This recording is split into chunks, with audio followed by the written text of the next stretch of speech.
Каждую неделю на телеканале БСТ загорается красная кнопка. Мы не боимся прямых вопросов и резких ответов. С вами Евгений Романов. Здравствуйте. Ну что ж, дорогие друзья, многосерийная эпопея по вопросам начисления платы за отопление, несмотря ни на что, продолжается. Прошел почти год с момента изменения порядка платы, но у населения вопросов меньше не становится. Стоит ли искать логику в платежках, а правду в кабинетах чиновников? Попробуем разобраться прямо сейчас в программе «Красная кнопка», обсуждая отопление. Наша с вами большущая, дорогие друзья, проблема. Марат Шингареев слева от меня, заместитель министра ЖКХ Республики Башкортостан. Здравствуйте, Марат Равильевич. Здравствуйте. Справа от меня Вадим Беляков, заместитель председателя Совета по правам человека Республики Башкортостан. Вадим Викторович, здравствуйте. Ну что ж, озвучу коротко ваши позиции. Ну, возможно, они не совсем точны будут. Вы поправите в ходе своих выступлений. Марат Равильевич считает, что проблемы-то есть. Они всегда есть, да? Всегда они остаются. Но главное, что они решаются. В общем... Ну, в общем, может быть. Согласны, хорошо. Вадим Викторович считает, что население плохо информируется. Чиновники зачастую сливают эту тему. Ну и вообще, ресурсники просто ищут свою выгоду. Все как так. всегда, лебедь, рак и если щука. Кратко, да. Да, если кратко, да. Спасибо большое. Это вообще бич, который вот никак пока не может решиться. Спасибо, Вадим Викторович. Ну что ж, я напоминаю, если вы преодолеваете лимит своего выступления, я нажимаю красную кнопку, происходит непоправимое. Вам, уважаемые телезрители, мы также сегодня адресуем вопрос. В вашем доме есть общедомовой счетчик тепла? Да нет, отвечайте, телефоны видите на своих экранах. В завершении программы увидим, собственно говоря, результаты и ваше мнение о данной проблеме. Ну что ж, если все понятно, давайте начнем. Смотрите прямо сейчас. Все сказали, да, вот есть проблема, давайте решать. Жилинспекция выдала там предостережение в январе, там всем предписания. Наступил новый отопительный период, ничего не изменилось. То есть люди зря так взбудоражились, в общем-то, все это можно было перетерпеть просто. Нет, люди не зря взбудоражились. Все закон. Что значит говорить о том, что она не принесла результатов, на основании чего это говорится? Башр-ТС имеет возможность узнать, а сколько израсходовано горячей воды в МКД только тогда, когда, если бы 100% жителей оплатили. Первый вопрос.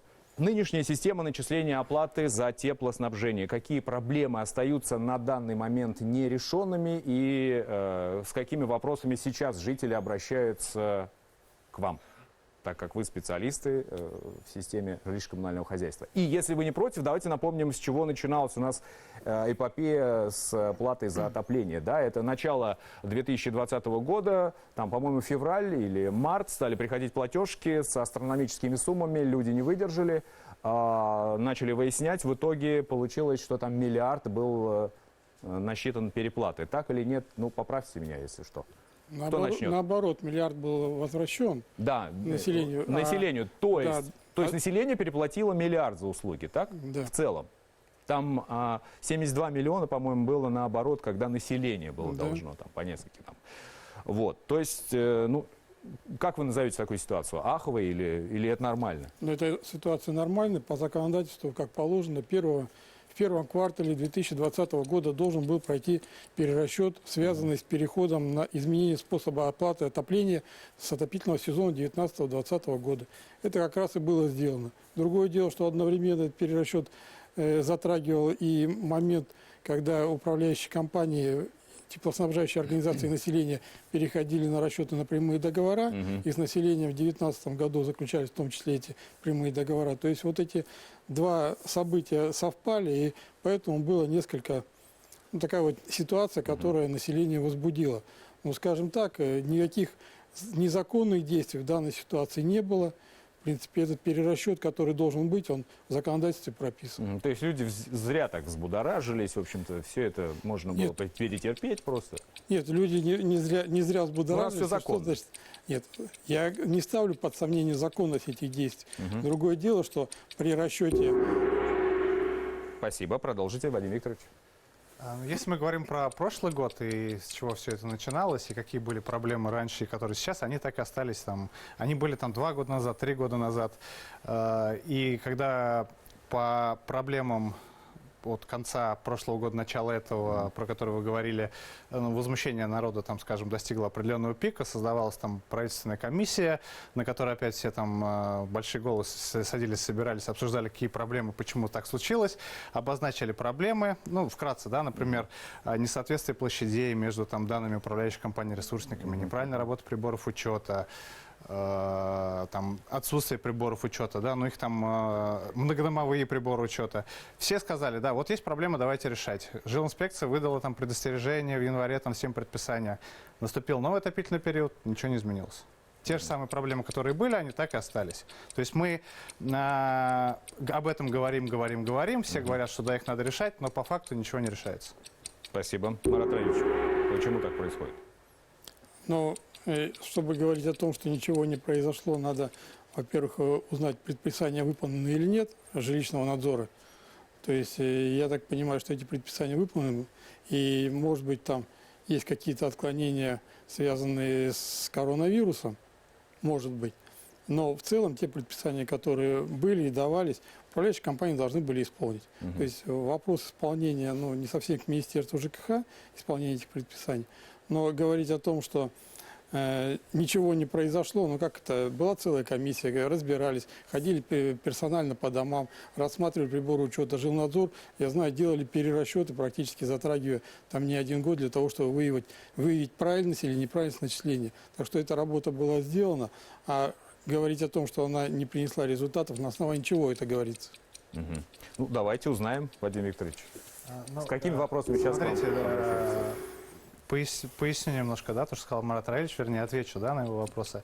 Я же не говорил о том, что там суммы денег возвращались или не возвращались. Конечно, они возвращались, да, потому что их должны были вернуть, потому что их неправильно начислили, соответственно, какие-то суммы вернулись. Вопрос в том, что проблемы, которые приводили к этим неправильным начислениям, которые я чуть ранее сказал, они так и остались нерешенными. Предписания, ну, вот в частности, скажем, сверки площадей, они так и висят в воздухе. То есть у управляющей компании одни данные, у ресурсников другие данные. Там, по-моему, обращались люди, которые, допустим, двое, а прописано трое, да? Даже не в этом дело. Основная проблема по площадям домов. То есть вот Баш РТС пишет, например, что у них площадь дома 4000 квадратных метров, а управляющая компания пишет, что 3500. Где правда? Никто не знает. Жители ходят, к нам приходят, и они сами ходят там в Росреестр, они ходят в БТИ, за деньги свои заказывают какие-то там техпаспорты домов, для того, чтобы доказать, что, оказывается, у них-то вот такая-то сумма. Почему жители-то сами должны это делать? Почему государство, имея все эти данные, оно не может взять и эти данные всем либо предоставить, либо свести в какой-то единый там знаменатель? Ну, эти данные, они и есть управляющие компании, то есть они же обоснованы на чем-то. Они основаны на тех же технической документации по жилому дому. Почему, в смысле, государство должно прийти в каждый дом и каждый дом перемерить заново? Есть те же документы у управляющей компании, они их сдают, они их размещают в ГИС ЖКХ. Какие вопросы, в принципе, в данном случае о неправильности применения площадей? Если у них есть разногласия с Баш РТСом, пожалуйста, пусть они идут и сверяют. То есть два поставщика.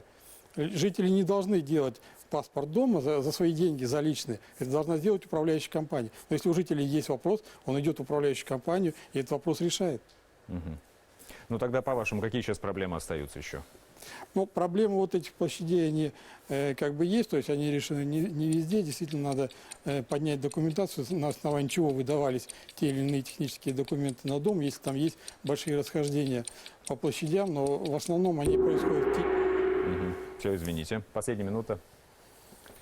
У нас часто гладко было на бумаге, да забыли про овраги, да, то есть говорят, что да, вроде все должны делать, но по факту этого, к сожалению, не происходит. И те вещи, про которые я говорю, то есть они же там не с потолка взяты, а взяты из того, исходя, с чем к нам посетители приходят, да, потребители. И, к сожалению, им приходится доказывать, что либо ресурсники где-то ошиблись, либо управляющая компания. Потому что общение и просьба их между собой привести к какому-то знаменателю, она результата не приносит. И поэтому, да, жителям, к сожалению, приходится ходить ногами, тратить деньги, что-то доказывать. Но это вот мы сейчас говорили о проблемах прошлого года, которые, повторюсь, они были раньше, они, возможно, решаются, но они решаются не в том объеме, в котором необходимо, потому что эти проблемы системные, и их, я не говорю, что их просто решить, но их надо начинать решать и хотя бы об этом людям говорить, потому что люди сейчас находятся в неведении, что у них с приборами учета, что у них там с площадями, что у них там с ИТП, да, где горячая вода и так далее и тому подобное. Ну что, спасибо. Давайте узнаем, есть ли какие проблемы у людей. Я считаю, что основное, нарушена вообще вся система расчетов за тепло. Поясняю свою мысль. Дело в том, что Баш-РТС имеет свою особенность, а именно поставка коммунального ресурса происходит сезонно. Но предприятие у нас работает круглый год. Если исходить из того, как вот у нас другие ресурсники поставляют свой ресурс, они круглый год поставляют и получают свою плату за этот ресурс круглый год и имеют возможность функционировать на деньги, вырученные понятно, да. от этих ресурсов. Но мы же сами вроде бы перешли на эту оплату. Баш-РТС, по идее, нужно было бы в летнее время распускать в административные отпуска, потому что потребление тепла резко падает, и тех денег, которые они выручают за реализованное тепло, им не хватает для того, чтобы вести нормальную хозяйственную деятельность. Поэтому еще при социализме была установлена система оплаты такая.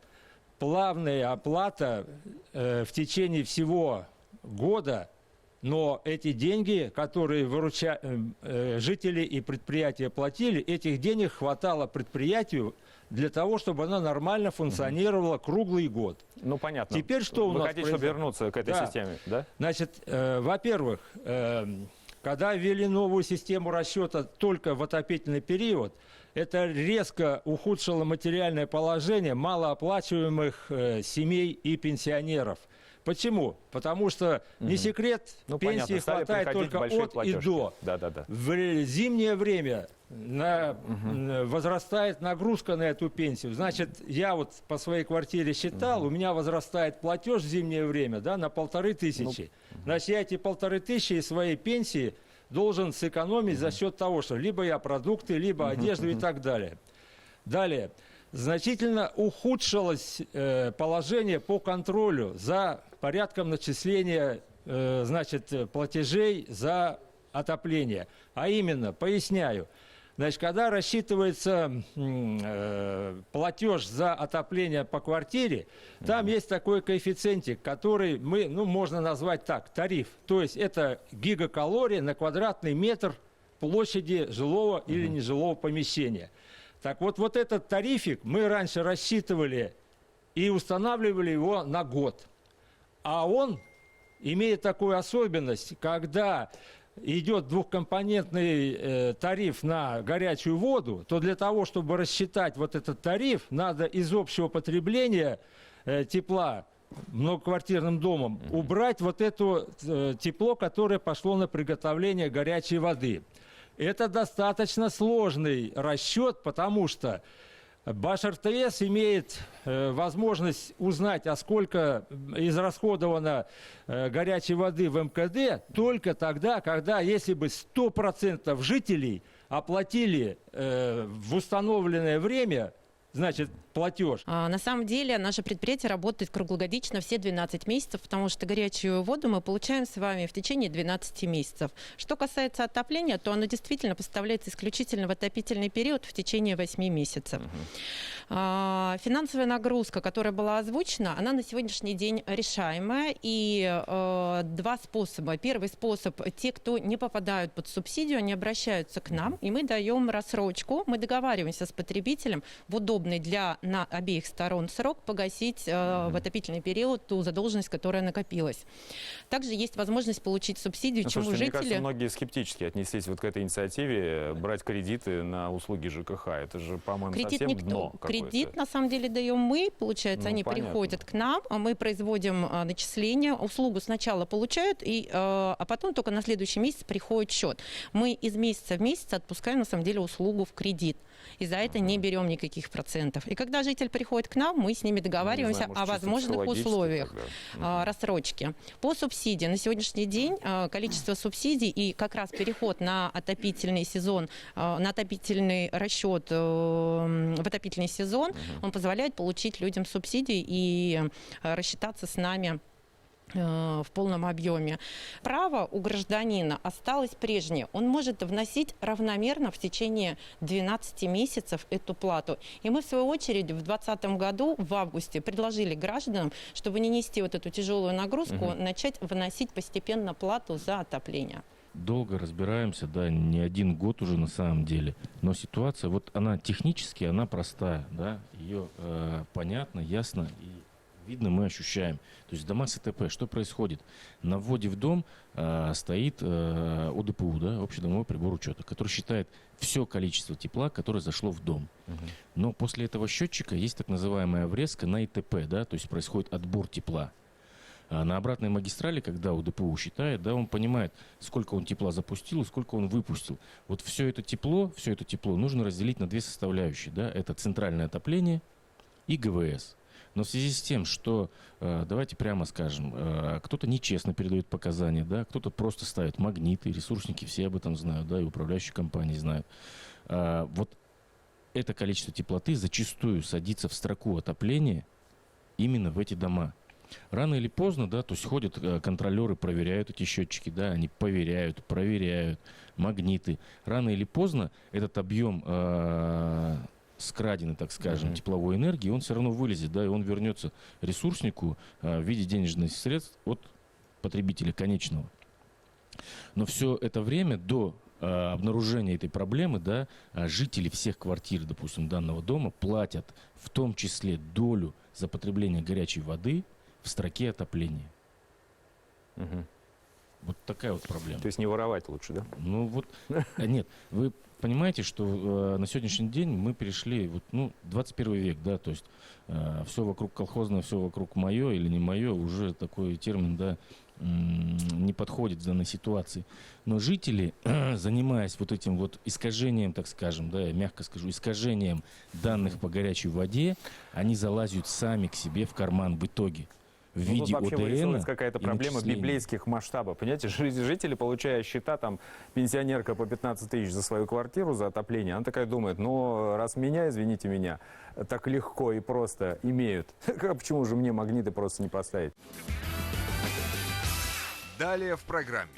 Поэтому говорить о каком-то повышающем коэффициенте, то есть называть его повышающим, значит, это неверно. Проблема в том, что вот это увеличение 12/8 и прокуратура признала, оно было сделано незаконно. То есть, поэтому я спрашиваю, почему отменили? Юридически в рамках текущего законодательства правительство Башкирии не имело права, не имело полномочий применять это постановление и вводить его. По 156 статье Жилищного кодекса повышающий норматив к отоплению вообще не предусмотрен. То есть, в принципе, вопрос по тому, какой норматив, он будет отсутствовать, если будет прибор учета. Давайте перейдем к второму вопросу. Он звучит следующим образом. Сейчас все горячо обсуждают обоснованность принятия и дальнейшей отмены абзаца 2 пункт 2 постановления правительства 2018 об установлении способа осуществления потребителями оплаты коммунальной услуги по отоплению Республики Башкортостан. Да? Я думаю, что наши сейчас специалисты пояснят, что это такое, какие сейчас действия ожидаются, будет ли перерасчет, когда это начнет работать и куда обращаться населению, если вдруг есть вопросы какие-то. Ну, давайте так. Наверное, вопрос состоит из двух частей. Обоснованность вообще перехода на оплату в отопительный период и второе, коэффициент 12/8, который есть. Но обоснованность перехода на оплату в отопительный период, по-моему, его никто не оспаривает. Это, в принципе, мера, которая должна была быть принята. И до принятия, значит, в республике этот вопрос обсуждался достаточно долго. Я скажу, что несколько лет. И все это связано было с тем, что при переходе на оплату в отопительный период мы должны были перейти на новые нормативы отопления, которые для малоэтажного жилого фонда значительно превышают те, которые действовали до этого. И, соответственно, в совокупности переход на оплату в отопительный период и на новые нормативы, он давал рост в малоэтажных домах, а это в основном двухэтажные дома, там, где нет приборов учета. Я подчеркиваю это, что там, где это идет по начислениям, начисление производится по нормативам, значит, рост был в 2 раза. Спасибо. Сейчас продолжим, да, интересно вот это обсуждение. Вот, во-первых, после того, как прошла новость про эту отмену, вот я не поленился, распечатал... А отменили почему, кстати? Сейчас. Ага. У нас же еще 2 раунда, да, скажем, будет. Распечатал с сайта МинЖКХ пояснение, как производится начисление платы по отоплению. Вот 2,5 страницы. Специалисты поймут. Обыватель 100%, во-первых, это не прочитает, во-вторых, не поймет. В-третьем, там 19 просмотров, да, на сегодняшний день, то есть, никто не читал. Да, то есть мы возвращаемся к тому, что информационные работы с населением по донесению информации о начислениях, что-то меняется, она либо на доисторическом уровне нам находится, да, то есть она вот... И вторая проблема, она происходит постфактум. Да, то есть вот у нас мы что-то отменили, все побежали сразу.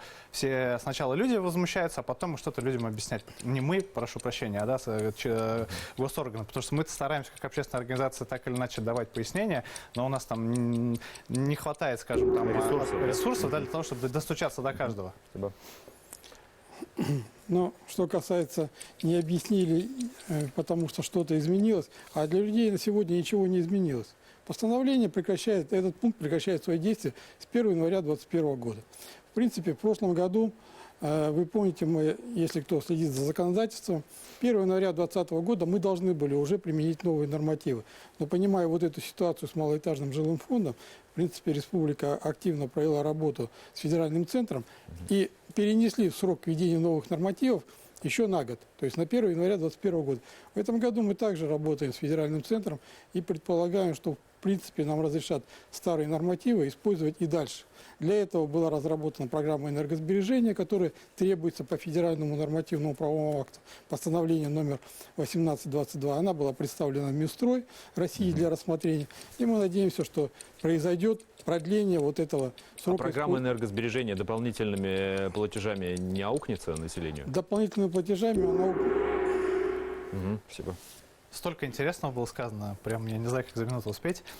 Смотрите, во-первых, вот этот повышающий коэффициент, который применили, да, 1,5, 12/8, начнем с того, что он был принят в прошлом году, 30 сентября 2019 года. Что здесь интересного? Отопительный сезон начался 23-го, по крайней мере, по Уфе, сентября в прошлом году. То есть еще неделю государство не знало, как оно будет начислять плату за отопление при отсутствии счетчиков по нормативу. И, я так понимаю, государство там металось, да, вот как сейчас объясняет, что у нас есть нормативы, которые рассчитаны для отопительного сезона, но они большие, и вот давайте мы сделаем там хорошую мину при плохой игре, мы их не будем применять большие нормативы, а оставим старые, но их увеличим в 1,5 раза. Вопрос тогда, вот эти нормативы, которые не применяются с 2016 года, они установлены расчетным способом. То есть, хотя само законодательство предусматривает аналоговый способ, который, я предполагаю, был бы намного ниже. Давайте потом скажу еще. Владимир Викторович, конечно, немного перевирает ситуацию. Не были увеличены нормативы. Старые нормативы были приведены к условиям оплаты в отопительный период. То есть они были рассчитаны на 12 месяцев. И раз мы перешли на оплату 8 месяцев, то и, соответственно, норматив старый годовой мы пересчитали на 8 месяцев. Это как раз получается коэффициент 1,5.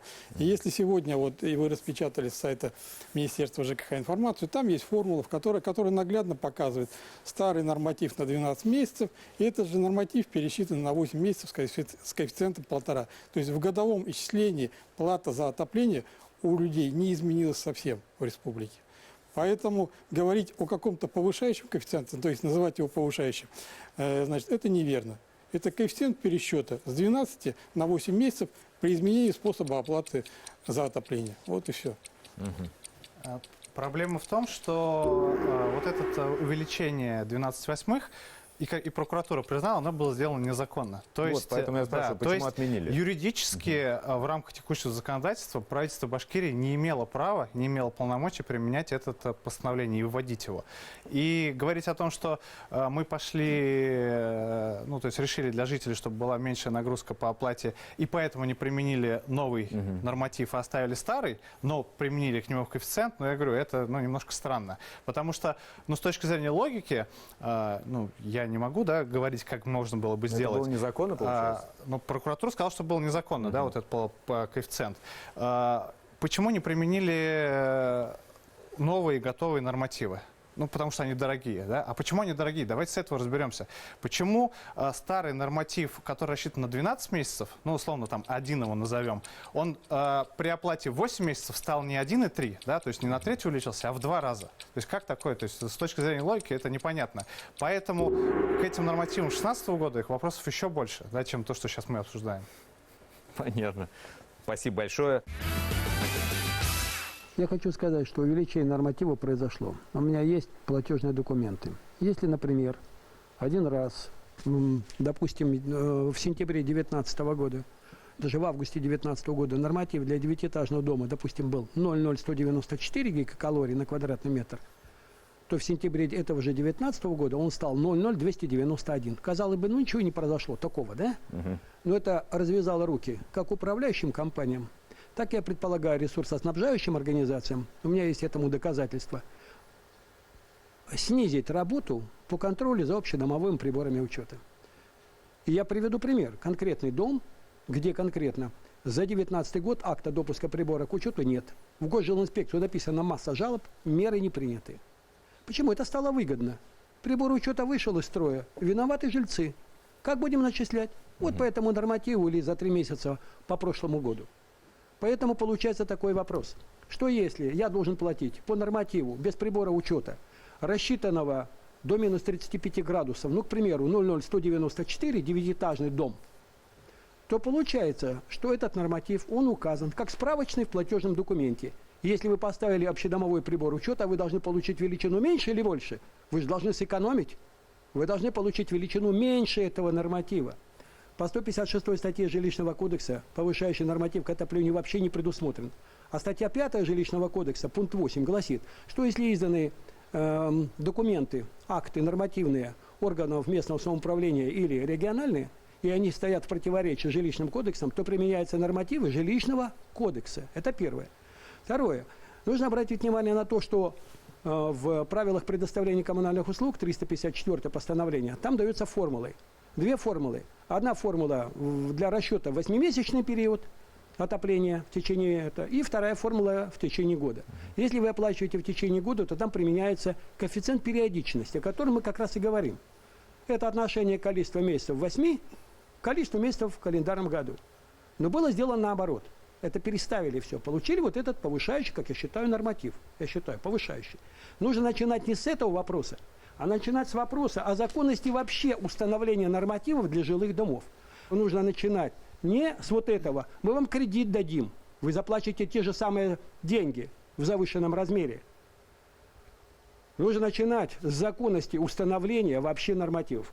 Если взять приборы учета, я считаю, что вторая проблема – это абсолютно брошенные приборы учета. Раньше тепловая, ресурсоснабжающие организации проверяли приборы учета. И есть документы, где говорится, что при нарушении режима теплоснабжения, то есть я как председатель совета, я как управляющая организация принес данные вам, управляющую, в ресурсоснабжающую, с данными моего прибора учета, то сотрудник должна посмотреть, а есть ли вообще там нарушение режима, а почему обратка такая большая? Никто этим вопросом практически не занимается.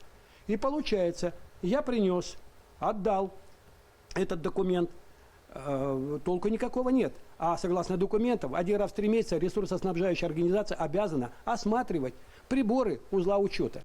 Ну, на самом деле, вот те факты, которые житель рассказывал, которые старший по дому рассказывал, они отчасти, он на самом деле прав. И если по полочкам раскладывать, то давайте про норматив сначала, да? Норматив нам нужен для того, чтобы считать как-то как количество тепла, которое потребил жилой дом, в случае, если прибор учета отсутствует. То есть, в принципе, вопрос по тому, какой норматив, он будет отсутствовать, если будет прибор учета. Есть у нас 261 федеральный закон Российской Федерации 2006 года еще, по которому как раз и прописано, что до 1 января 2021 года ресурсоснабжающая организация обязана установить прибор учета в случае, если собственники самостоятельно не установили прибор учета. Мы эту работу по муниципальному унитарному предприятию, по абсолютно всем домам, которые не оборудованы прибором учета, мы ее проводим в этом году. Но, к сожалению, вот сейчас старший по дому говорил о том, что мы не занимаемся установкой приборов учета. На самом деле мы занимаемся тем, что бодаемся с управляющими компаниями по допуску для установки приборов учета. Мы готовы их поставить в этом году, но нас не пускают. Это первый момент. Теперь второй момент по поводу того, что какие нормативы, что за повышающий там коэффициент 1,5, да, вот 12 восьмых. На самом деле вот не договаривают, но вот постановление, по которому мы работали, постановление номер 1560, оно устанавливало норматив потребления по жилым домам в зависимости от этажности, в зависимости от типа благоустроенности, равномерно в течение года. Тот повышающий коэффициент 1,5, который был внесен, 12 восьмых, все так говорят, да, тот повышающий коэффициент, который был внесен отдельным постановлением, он был внесен на самом деле постановлением правительства Республики Башкортостан, но и одновременно в 1,5 раза было уменьшено период возможности предъявления этого норматива. То есть, если раньше норматив нужно было предъявлять жителю 12 месяцев, то сейчас нужно предъявлять норматив 8 месяцев, но в 1,5 раза больше. То есть люди по отдельным домам до 40%. Будут платить по нормативу гораздо больше, чем Да, до этого платили? Именно так. И вот это вот как раз вот услуга, которую оказали наши дорогие общественники. Ну, извините, если прокуратура признала, не общественники, а прокуратура признала, это все незаконно было, получается? Ну, надо было все-таки просчитывать все моменты, просчитывать все ситуации. И я вижу здесь, что все это полностью решаемо было в случае, если были бы приборы учета. Далее в программе.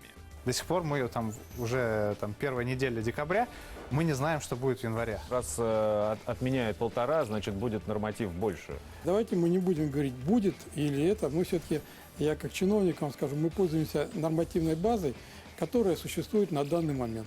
По опыту прошлых лет ставишь счетчик, плата за отопление падает 3 раза. А какую ответственность несет ресурсопоставляющая компания за несоблюдение графика? Например, грубо говоря, этой весной был у нас постоянно перетоп. Тепло отопит сильнее, да? Да, Кто отвечает за это? Вот именно.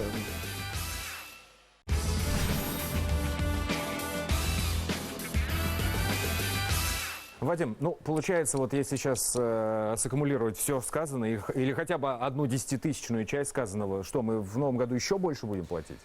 Я думаю, сейчас Марат Равильевич сам ответит на это, потому что я пока не знаю, ответов нет, никто не комментирует.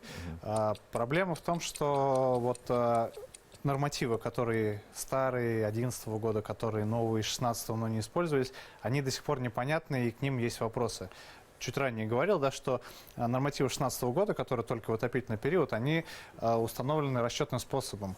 Это не совсем корректный способ установления нормативов, потому что в приоритете есть аналоговый способ. Это что такое? Берутся условно, я упрощу, там 10 домов, например, 10 двухэтажек одинаковых, у которых стоят приборы учета. Проверяется их потребление, там, опять-таки, формулы, это все написано, и выводится усредненный норматив по таким видам домов. И этот способ почему-то не применяется, потому что кто-то там как-то посчитал, да? Спрашивали у Госкомитета по тарифам. Что такое кто-то как-то посчитал? Ну, потому что у нас Госкомитет по тарифам, да, там же есть специалисты. Кто-то решил, что это да, неприменимо. Да. И они говорят, а вот если в течение года счетчик не работал даже 1 секунду, вот мы не можем его принимать к расчету. Но это вот из 365 дней там мы можем на 24, на 60, но вряд ли отсутствие 1 секунды там повлияет на как-то верность этих показаний. Спасибо. Мартович. На который из вопросов отвечать? Ну, норматив, что нам, расчетный, аналоговый. Да, что нам платить больше будет? Расчетный Нет, или аналоговый норматив, я на этот вопрос не отвечу, это ответит комитет по тарифам. У них есть, ну то есть не у них есть, а есть федеральные методики, по которым считаются нормативы. Не, ну просто сказали, что раз отменяет 1,5, значит будет норматив больше. Ну будет применяться другой норматив, больше. Давайте мы не будем говорить, будет или это. Мы все-таки, я как чиновник вам скажу, мы пользуемся нормативной базой, которая существует на данный момент. То есть, что будет 1 января, пока гадать давайте не будем. Потому что, как в прошлом году, значит, федеральное постановление было принято 25 декабря, разрешающее нам использовать старые нормативы, так, в принципе, мы ожидаем, что будет принят федеральный документ, который продлит возможность использования и в том числе ликвидирует вот эту коллизию, из-за которой произошла отмена коэффициента 12/8. Здесь не было нарушения, здесь коллизия федерального законодательства, потому что они разрешают использовать старый норматив, но не разрешают его использовать в новых условиях. Вот и все. Мы возвращаемся к отсутствию информационной работы, да, то есть люди до сих пор не понимают. Вот последние там 2 недели, да, там, когда муссируется этот вопрос с отменой коэффициента, там все ждут перерасчет, все ждут понимания, там, что будет с января. До сих пор мы там уже там, 1-я неделя декабря, мы не знаем, что будет в январе. Все мы ждем, да, там, благодати от федерального правительства, там, от нашего, там, от еще кого-то. Но когда опять ударят всем по голове в январе, ну или когда в феврале не получат новую квитанцию, мы опять получим социальный взрыв, да, потому что людей к этому не готовят. Почему нельзя... Сложная сфера ЖКХ, которая действительно сложна, да, вот сейчас сами говорите, что там, даже если 1/10, там, ядерная физика, она сложная, но ее надо объяснять, доносить до людей, и ее нужно доносить заранее, готовя их к этим изменениям. Ладно, вот мы сейчас привыкли, что летом раз в год там меняются тарифы, да, 5 лет уже это или 6 делается, чуть-чуть люди привыкли. Но вот постоянные изменения там с УДН, там, с переходом на новую систему оплаты, там, с корректировками, что-то произойдет, все встают на дыбы, потом все идут это все объяснять. Ну, вместо литературы уже это после драки кулаками-то не машут, понимаете? Марат Равильевич. Ну, по поводу информационной работы, по-моему, неделю назад была опубликована в Башинформе и, в принципе, тиражирована в других СМИ простой ответ, простые ответы на эти вопросы для граждан. А более сложно уже оно опубликовано на сайте Министерства ЖКХ, и, наверное, позже это окажется, ну, будет опубликовано и на сайтах других органов государственной власти. То есть более сложное разъяснение, оно вот дается. Предварять сегодня, что будет с 1 января, я бы не хотел, потому что, еще раз говорю, в большой степени мы зависим от федеральной нормативной правовой базы. Поэтому сегодня гадания какие-то устраивать, я думаю, не стоит. Будет федеральная нормативная база, будем по ней работать.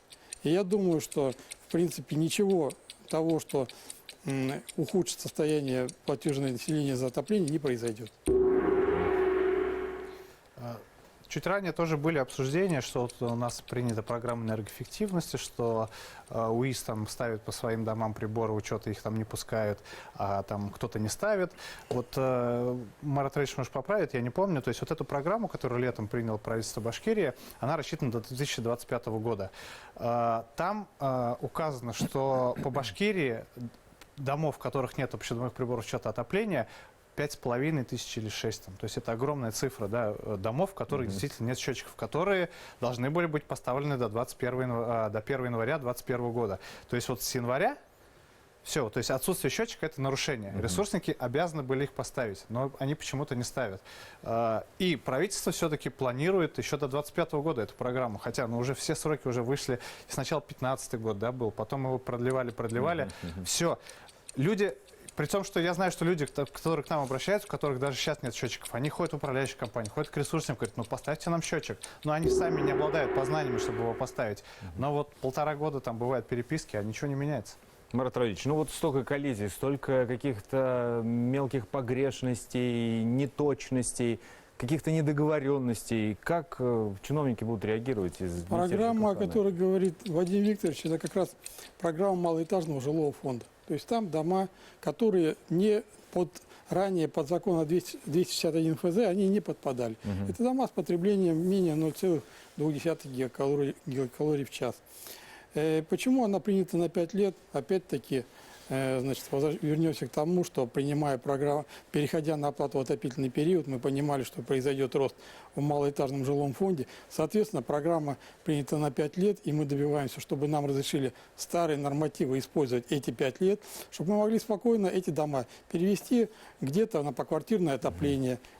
Часть домов за эти 5 лет будет признана аварийными и снесена, часть домов будет оприворена. Это понятно, с этими домами закончили. А вот что будет делать министерство, вы специалисты, чтобы исправить эту ситуацию, курьезную ситуацию с платежами за отопление, с расчетом, с этими счетчиками? Еще раз говорю, мы ждем, что федеральная нормативная база изменится, и нам разрешат использовать старые нормативы на отопление. Ждете? Мы работаем с ними, Понятно. зачем с Минстроем. В домах, не оборудованных общедомовыми приборами учета тепла, к сожалению, к великому, на данный момент производится расчет 8/12.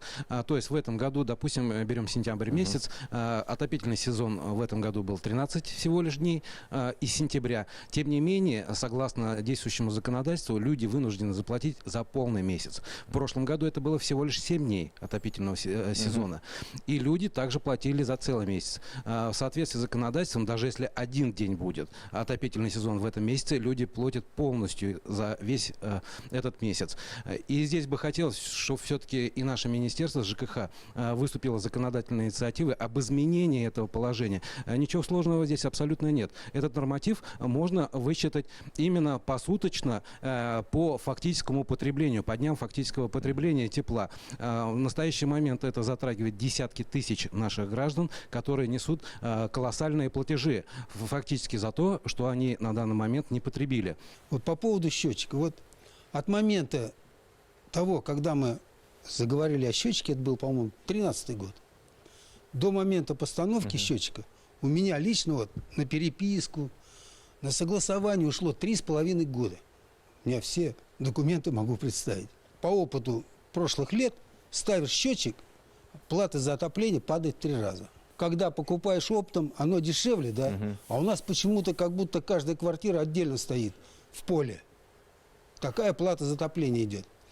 Значит, сначала мне принесли смету 240 тысяч. 2 счетчика, дом большой, 2 счетчика надо поставить там. В итоге поставили, еще была смета, еще, за 633 тысячи поставили счетчик. Но за то время, которое мы, тарифы, галопом поскакали в два с лишним раза, в 2,5, по-моему, раза подскочили тарифы, и, в общем-то, мы ничего и не выиграли, но и не проиграли в этом деле. А у нас есть счетчик, с самого начала мы счетчики поставили. У меня такой простой вопрос просто. Вот есть график, да, температурный, а какую ответственность несет ресурсопоставляющая компания за несоблюдение графика? Например, грубо говоря, этой весной был у нас постоянно перетоп. Все, стоит тоже 10-этажный дом, половина окон открыта. То есть тепло отопит сильнее, да? Да, Кто отвечает за вот это? именно. Ответственность есть. Собственнику необходимо обратиться в управляющую компанию, и уже управляющая компания будет решать вопрос ресурсоснабжающей. Приходит замерять температуру на вводе в дом, также в жилом помещении. Если будет перебор по отоплению, то укоротят сопло или подрегулируют шайбы. А если к тому моменту, как они придут, уже будет холодно? Ответственность административная предусмотрена кодексом за недогрев. И также перерасчет предусмотрен. Значит, то, что до этого обсуждали, где там отопление прошло 7 дней, эти дома платят те, которые без прибора учета. Если собственники хотят платить по факту, то им необходимо устанавливать прибор учета. Тогда будут платить за то. Есть ответственность? За перегрев нету. Нет. Все. У нас ресурсоснабжающая организация не Баш-РТС и Уфа-Водоканал. У нас своя, созданная под наш жилищный комплекс. Это «Цветы Башкирии», ИСТВК называется. И тарифы они установили в 3 раза выше, чем в городе Уфе. Они обосновывают, что у них такие затраты. Они хотели вообще поставить по холодной воде 500 рублей, больше 500 рублей за кубометр. То есть они в Госкомитет по тарифам обратились с такой заявкой, как бы. Да, мы в этом году установили тарифы для инженерных сетей ТВК. Дело в том, что это отдельная система, она не соединена с городской. мы установили тарифы. У нас тарифы устанавливаются для каждой ресурсоснабжающей организации отдельно, исходя из обоснованных затрат, которые они предоставляют. В этот тариф, который вот озвучили, мы включили только необходимые первоочередные затраты, без которых организация не может в принципе предоставлять коммунальные услуги. В целях проверки... Ничего им Нет, даже в целях не сделать. проверки, чтобы посмотреть, насколько это будет все обосновано, мы производили выезд на объекты и посмотрели, все что там обосновано, делается. все Да. будет так Да. же, как и мои соболезнования просто. Но жителям-то как платить? То есть люди, пенсионеры у нас живут с детьми, как бы, то есть и платить в 3 раза выше тарифы, чем в городе Уфе, в котором мы и живем. Мы Кировский район города Уфы. Суть такова, что вы сравните с городом Уфой свой, ну, отдельно стоящий жилой комплекс. У вас котельная стоит, которая отапливает 2-3 дома, или котельная, которая отапливает 5-6 тысяч домов. Все расходы, которые котельная несет на подготовку воды, на персонал, на инвестиции, на замену коммуникаций, это все вкладывается вот именно в тариф. Спасибо. И платеж, это поэтому понятно. у вас он Платить высокий, поэтому нельзя больше. сравнивать. Я надеюсь, что наши телезрители сегодня услышали хотя бы небольшую долю, но полезной информации для себя. Или, как минимум, мы проинформировали, Вадим Викторович, население. Вы смотрели программу «Красная кнопка» на телеканале БСТ. Всего доброго.